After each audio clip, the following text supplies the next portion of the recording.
bavukanyi muryango w'abimana nshuti bagenzi namwe bakunzi mwese ba Radio Maria Burundi nimusagwe n'amahoro ya Kristo. Nkundire ndabaha ikaze ko dusangire kano kanya ko kumviriza no kuzirikana ijambo ry'Imana dusanga mu bisomwa vyategekanirijwe wa gatanu w'indwi ya 16 mu kiringo gisanzwe c'umwaka wa liturujia ya Ecclesia muryango wo mwaka witwa A. Mu gisoma ca mbere twumva ingene Imana yiyemeza kugarukira igihugu cayo mu kubasubiza akanyamuneza no kubungira ubumwe iciye kubungere bayishika ku mutima yitoreye. Mu nkuru nziza naho Yezu aha abatumwa biwe insiguro ya wa mugani w'umubivyi. Ngaha ho dusanga ivyo bisomwa, ica mbere tugisanga mu gitabo c'umuhanuzi Yeremiya gabane ca 3 akarongo ka 14 kugera ku 17. Mu kibanza c'izaburi yo kwiza turumviriza kandi twigina Imana twishimikije ubuhanuzi bwa Yeremiya mu kigabane ca 31.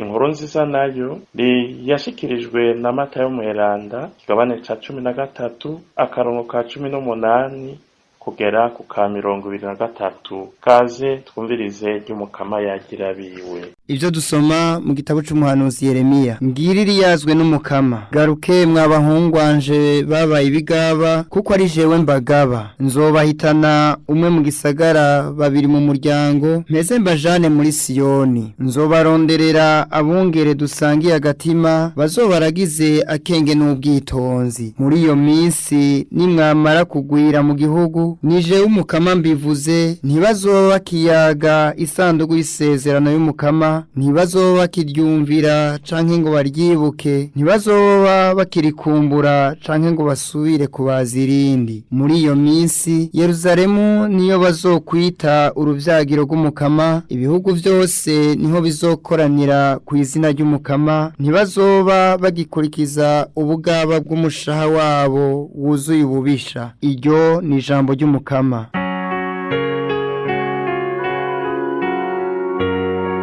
Umukama azotuzigama nk'uko umwungere aragira ubusho bwiwe.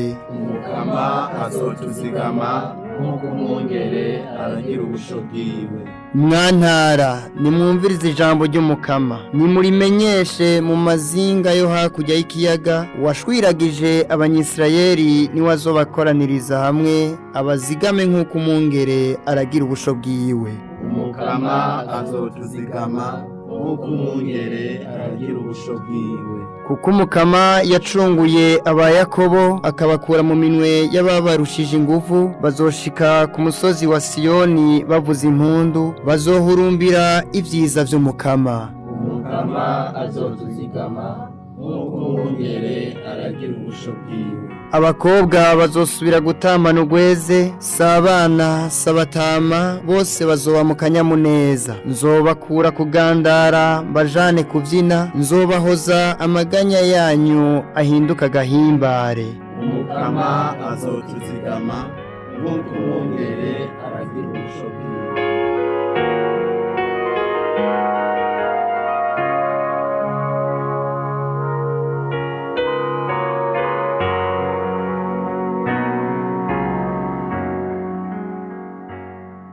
Ijambo ry'Imana dusoma mu nkuru nziza ya Yezu Kristo ko yashikirijwe na Matayo Mweranda. Muri ya minsi Yesu yabwiye abigishwa biwe ati, mweho rero umve ico umugani w'umubivyi uvuga. Iyo umuntu yumvise ijambo ry'ubwami ntaritegere, umubisha araza agaca atwara icabibwe mu mutima wiwe. Uwo rero nuwuryumva rikamera nk'imbuto ibibwi ikagwa iruhande y'inzira. Uwumva iryo jambo rikamera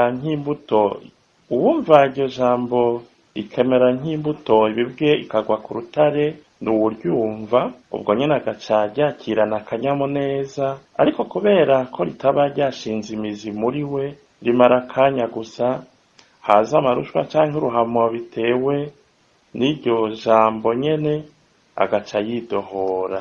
Uwumva iryo jambo rikamera nk'imbuto ibibwe ikagwa mu mahwa, n'uwuryumva ariko umwitwarariko w'ivy'isi n'uruhendo rw'itunga bigaca birizingamika ntihagire ico rimara. Uwumva iryo jambo rikamera nk'imbuto ibibwe ikagwa mw'ivu ryiza, ni uwuryumva kandi akaritegera. Niho rero riheza rikama ivyamwa, hamwe rikigira 100, ahandi 60, ahandi 30. Ritwakire kandi tuzigame iryazwe na Kristo.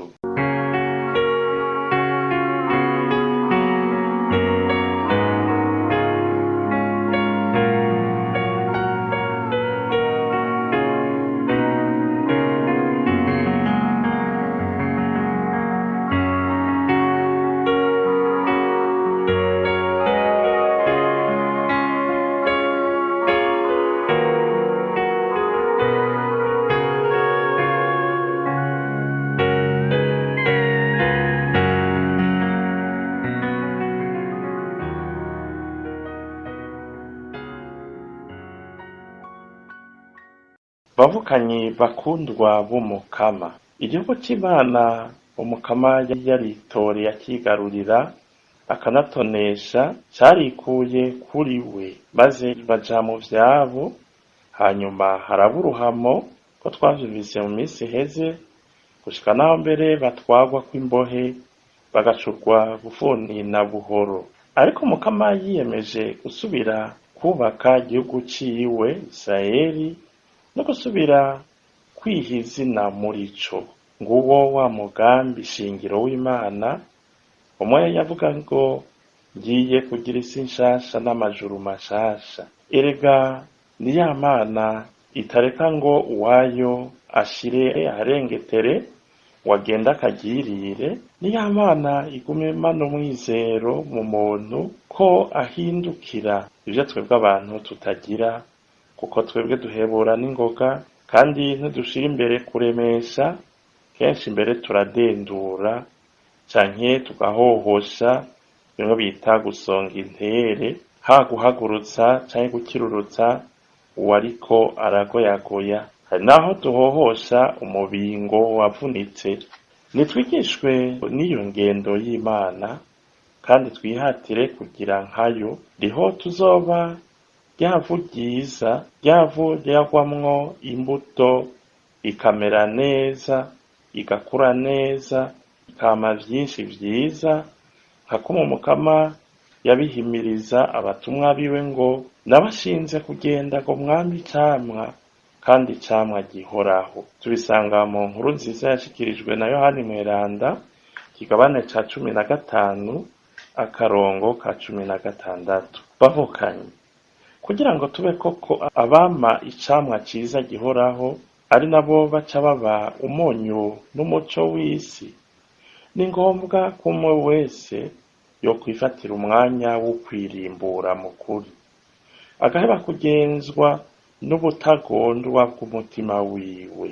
Erega burya nta muntu abura agasembwa, ariko nta utaka atarapfa. Imana nayo nyene yatweretse utaka atarapfa. Ko Umukama we ubutungane bwose bukomoka ko itigera ikura umwizero ku muntu. Ivyo bikaba vyibonekereje ku mugambi wayo wo kuva kera wo kunagura isezerano n'igihugu cayo. Mbere na Yesu akaba yaranabigaragaje mu kwitorera abantu basanzwe, hamwe yatora mu barovyi, abatoza kori, abarwanyi nka Simoni umunyabwira. None weho urinde, naho ufise ubukuru bungana gute, urinde kugira ngo wirengagize kugenzwa n'ubwenge n'ubwitonzi imbere yabo washinzwe kubera imboneza.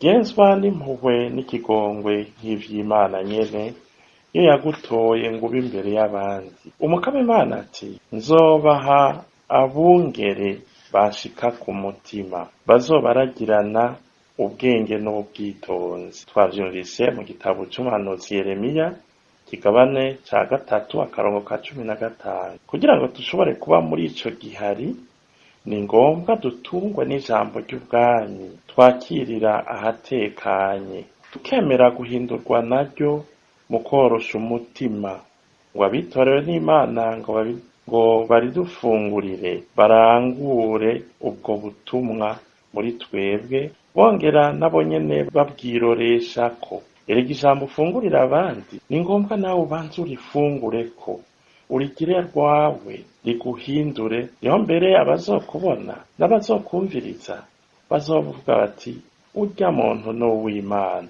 kuko nawe utunzwe n'ijambo ry'Imana. Nitwirinde gusamazwa n'ibinezero vy'isi canke imyitwarariko ishingiye ku maronko, kuko bituma ya mbuto inigirwa mu menshi. Umwe wese tumurikiwe n'iyi nyigisho ya Yesu narimbura icari, hanyuma rifatira ingingo ibereye abanje kugurukira mutima mweranda ngo abimuyoboremwo. Erega Pawulo mweranda yabwira abanyagalati mu ibaruwa yabandikiye mu kigabane ca 5 mbere ukuye ku karongo ka 19 ukabandanya, niwe adufasha kwirimbura ngo turabe ko vyo kuri turi ryavu ryiza ryakira imbuto, hanyuma tukaraba ingeso zacu ko tugenzwa na mutima yo tuzoba ryavu ryiza. Erega dushoboye kugamburukira mutima mweranda niyo tuzoberwa n'iteka yo kubwirwa n'umukama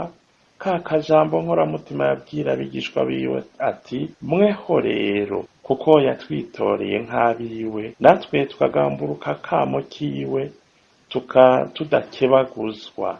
Bikira Mariya muvyeyi wa Ekleziya dusabire. Amen. Nimwumvirize ijwi ryanje, nzaba Imana yawe.